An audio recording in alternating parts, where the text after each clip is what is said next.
September 2nd, 1944, 10:17 AM. Somewhere above the jungles of New Guinea, the cockpit of the P-38 Lightning trembles violently as 50 caliber machine guns chatter through the humid sky. Second Lieutenant George R. Johnson squints through the canopy. Sweat stings his eyes. The tropical air is thick, almost oily, even at 8,000 feet. Below him, the jungle stretches endlessly, an ocean of dark green waves, broken only by winding rivers and jagged mountains. Then the sky explodes. A burst of anti-aircraft fire punches through the left engine.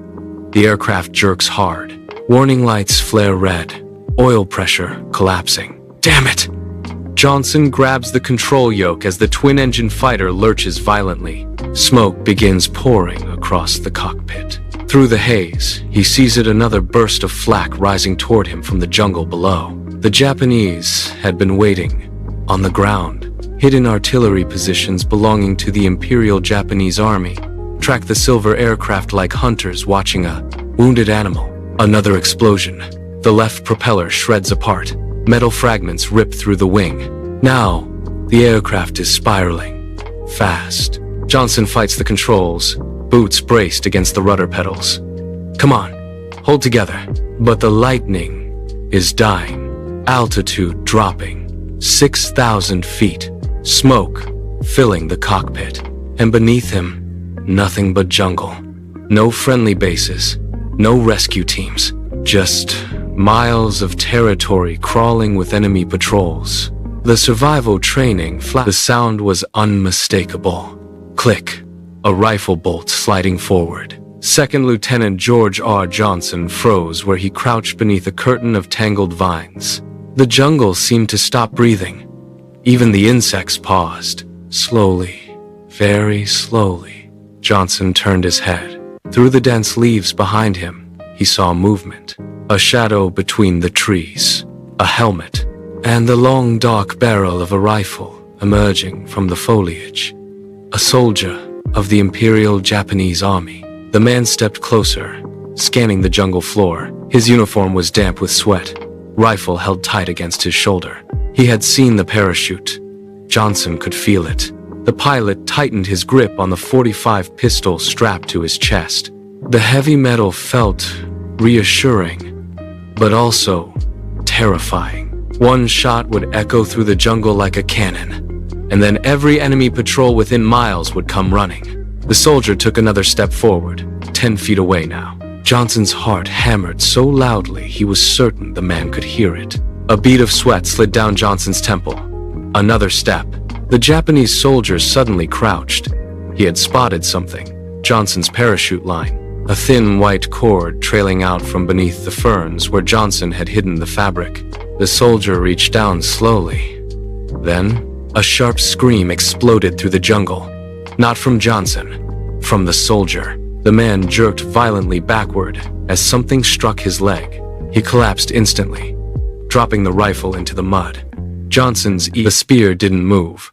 Its sharpened tip hovered inches from the chest of Second Lieutenant George R. Johnson, steady in the hands of the tall warrior standing before him. The jungle was silent again. Johnson slowly lowered his pistol, not out of surrender, out of instinct. He could see them clearly now in the faint moonlight filtering through the canopy. At least 15 men forming a loose circle around him. Their bodies were lean and powerful, skin streaked with gray ash and white clay patterns. Bone necklaces hung from their necks. Some carried spears. Others held bows strung with vine fiber. They moved like ghosts in the jungle.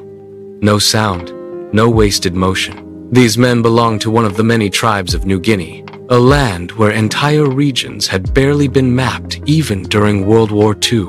And now, Johnson had wandered directly into their territory. The warrior with the spear studied him carefully.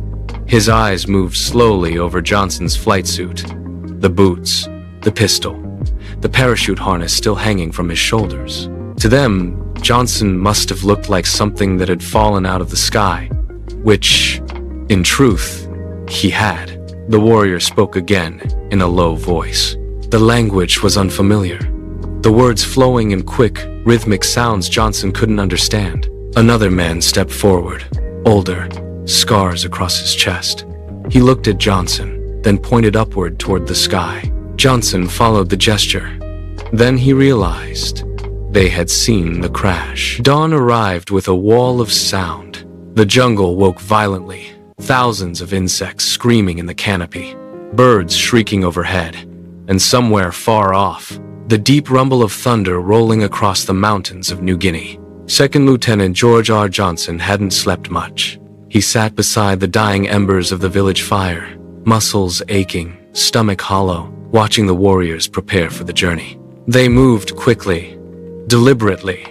No wasted motion. One man sharpened the tip of a spear on a stone. Another wrapped bundles of dried roots in palm leaves. Two younger hunters smeared dark mud across their faces and arms. Camouflage. The older warrior, the one who seemed to lead the group, approached Johnson and handed him something. A small woven pouch. Inside were dried pieces of sago root and strips of smoked meat. Food. Not much, but enough to keep him moving. Johnson nodded gratefully. "Thank you." The warrior didn't understand the words, but he understood the gesture. He simply pointed north, again. Then he raised 4 fingers this time.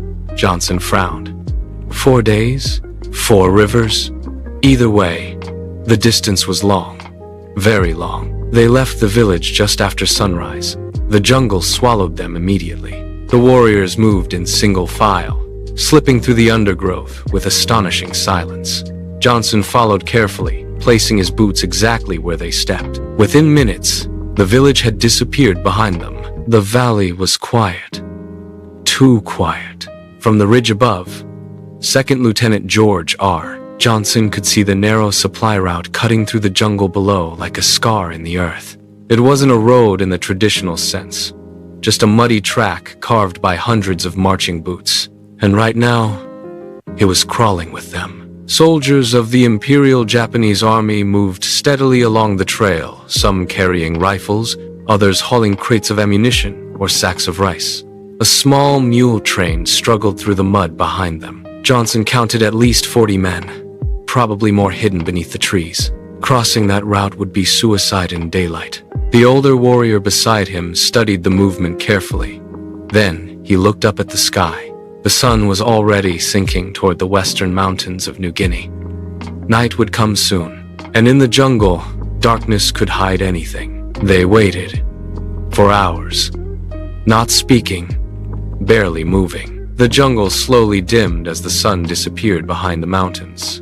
Shadows stretched across the valley until the trail below dissolved into darkness. One by one, lanterns flickered to life among the Japanese troops. The soldiers were setting up a temporary camp. That made things worse. But it also created chaos, voices shouting, equipment clattering, fires crackling, noise, distraction. Exactly what the warriors needed. The older man touched Johnson's shoulder and nodded toward the valley. It was time. They descended the ridge like shadows.